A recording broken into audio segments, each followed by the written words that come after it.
मुंबईची लोकल दररोज लाखो लोकांचं ओझं वाहते, पण अलीकडच्या काही घटनांनी प्रवाशांच्या सुरक्षेबाबत गंभीर प्रश्न निर्माण केलेत। दिनांक 27 जून सकाळी 8:30 वाजता मुंब्रा स्थानकाजवळ एक दुर्दैवी घटना घडली। अयान शेख नावाचा 21 वर्षीय तरुण कामावर निघाल्यानंतर लोकलमधून पडल्याने त्याचा जागीच अंत झाला। प्रत्यक्षदर्शींच्या माहितीनुसार अयान ट्रेनच्या दारात उभा होता।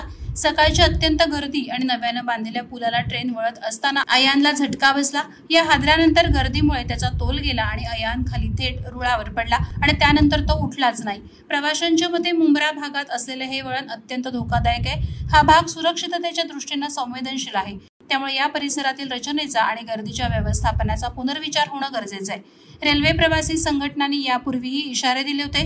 9 जून रोजीही याच ठिकाणी गर्दीमुळे झालेल्या अपघातात 6 जणांचा जीव जाऊन त्यांचे कुटुंब उघड्यावर पडलं होतं। हा प्रकार केवळ अपघात नसून प्रवाशांच्या सुरक्षेविषयीच्या दुर्लक्षाची चिन्ह आहेत असं अनेक प्रवासी सांगतात। अयानच्या कुटुंबावर या घटनेनं दुःखाचा डोंगर कोसळला। एक तरुण जो रोजच्या प्रमाणे कामावर निघाला होता तो परत आला नाही। ही घटना प्रशासनानं गंभीरपणे घ्यायला हवी। सुरक्षित प्रवास हा प्रत्येक नागरिकाचा मूलभूत हक्क आहे असा संताप यावेळी प्रवाशांनी व्यक्त केलाय। वादळवरा लाईव्ह साठी न्यूज ब्युरो मुंब्रा।